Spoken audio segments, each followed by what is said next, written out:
హైదరాబాద్ కోకట్పల్లి నందుగల శివశక్తి పీఠం సేవకులు సతీష్ రెడ్డి అమ్మవారి ఆత్మ సంకల్ప ప్రత్యేక పూజా విధానంలో ఆంధ్రప్రదేశ్లోని ఏ పార్టీకి ఎన్ని సీట్లు వస్తాయి అని అమ్మవారు స్వయంగా పూజా విధానాలు అమ్మవారు సతీష్ రెడ్డి చెప్పిన విధంగా జగన్మోహన్ రెడ్డి వైఎస్ఆర్సీపీ నుండి 98 మంది ప్రజాప్రతినిధులు అసెంబ్లీలోకి అడుగుపెట్టి యోగ్యత పొందుతున్నారు. అలాగే చంద్రబాబు నాయుడు టీడీపీ కూటమి నుండి 77 మంది ప్రజాప్రతినిధులు అసెంబ్లీకి అడుగుపెట్టే యోగ్యత పొందగలుగుతున్నారు. చంద్రబాబు నాయుడు సేవలను జాతీయ స్థాయిలో అందిపుచ్చుకునే విధంగా సూచిస్తుంది. శ్రీ పవన్ కళ్యాణ్ అసెంబ్లీలోకి అడుగుపెట్టే యోగ్యతను పొందలేకపోతున్నారు అని సతీష్ రెడ్డి అమ్మవారి ఆదేశాల ప్రకారం చెబుతున్నారు. చంద్రబాబు నాయుడు, లోకేష్ ఇద్దరిలో ఒకరు మాత్రమే అసెంబ్లీలోకి అడుగుపెట్టే యోగ్యత చూపిస్తుంది అని, ఇది కఠినమైన విధానంలో ఉండి లేని పరిస్థితిలో ఇద్దరు యోగ్యతున్న పొందిలేని పరిస్థితిలో నిలబడే పరిస్థితిలో కూడా చూపిస్తుంది అని సతీష్ రెడ్డి తెలిపారు. అదేవిధంగా పార్లమెంట్ ఎన్నికల ఫలితాల్లో ముందు ఒక పార్టీ నుండి 8, మరి ఒక పార్టీ నుండి 17 మంది సంఖ్యాబలంతో పార్లమెంట్లోకి అడుగుపెట్టి కలుగుతున్నారని అమ్మవారి యొక్క ఆశీస్సులతో సతీష్ ఈ విధంగా తెలిపారు. నమస్తే, ఓటెన్ టీవీకి స్వాగతం. నా పేరు సుధాకర్ రెడ్డి. ఇప్పుడు శైవపీఠం నుంచి వచ్చిన సతీష్ రెడ్డి గారు మనతో ఉన్నారు.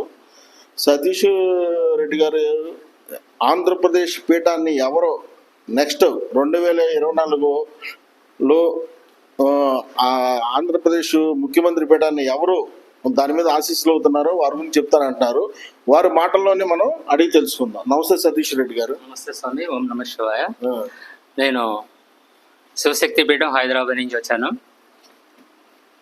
శ్రీ మధుర మీనాక్షి అమ్మవారి ఆత్మ సంకల్ప దీక్షతో ఆంధ్ర రాష్ట్రంలో జరిగి ఉన్న ఎన్నికల ఫలితాల యొక్క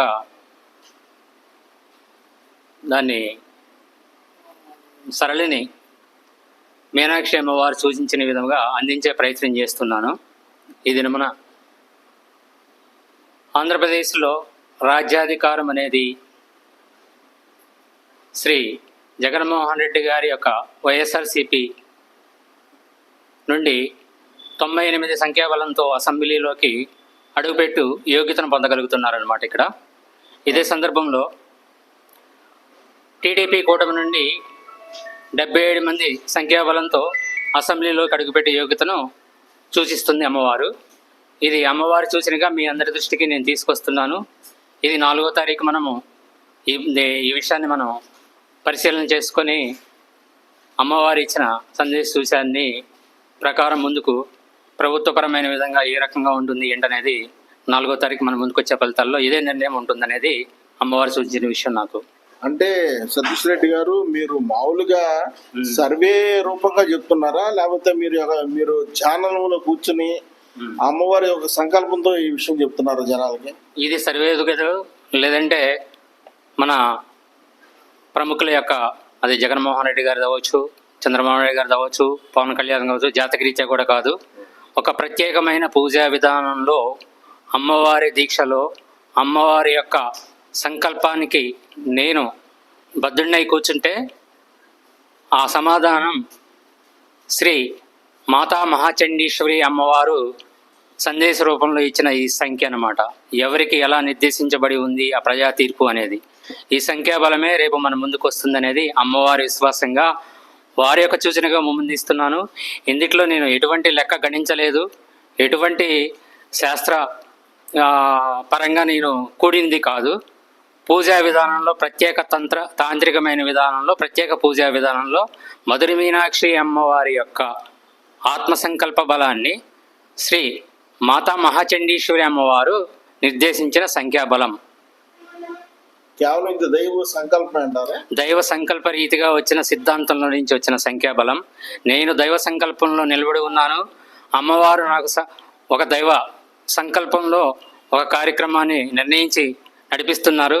అన్నజే విషయంలో అనుకోని పరిస్థితుల్లో, కొన్ని పరిస్థితుల కారణంగా ఈ ప్రజా తీర్పు విషయంలో కూడా ముందుకు నడిచి ప్రజలకి అందించే పరిస్థితులలో ఈ సూచన చేసి ఉన్నారు నాకు. ఇదే విషయాన్ని నా ముందున్న నాకు తెలిసిన 2 పార్టీల ప్రతినిధులకు కూడా ఈ సందేశాన్ని అందించే ప్రయత్నం చేశాను. ఈ రకమైన ప్రజా తీర్పు రాబోతుంది, ఉండబోతుంది అని చెప్పేసి విశ్వాసం, నమ్మకం అన్నదంతా అమ్మవారి మీద ఉంచి ఈ సందేశాన్ని మీకు అందిస్తున్నాను నేను. సతీష్ గారు, రాబోయే 24 నుంచి నెక్స్ట్ ఎలక్షన్ వరకు ఆంధ్రప్రదేశ్ యొక్క భవిష్యత్తు ఎలా ఉండబోతుంది ఏంటనేది మీకేమైనా అమ్మవారు చెప్పారా?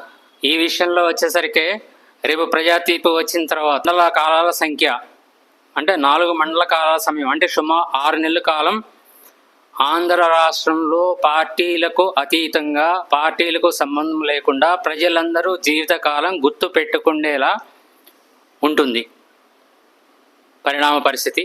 ఆ తర్వాత కాలం, ఆ మిగిలిన 5 సంవత్సరాల కాలం ఈ 4 మండలాల కాలంలో జరిగిన ముందుకొచ్చిన పరిస్థితులను బట్టి ప్రజా పరిపాలన సాగబోతుంది. ఓకే.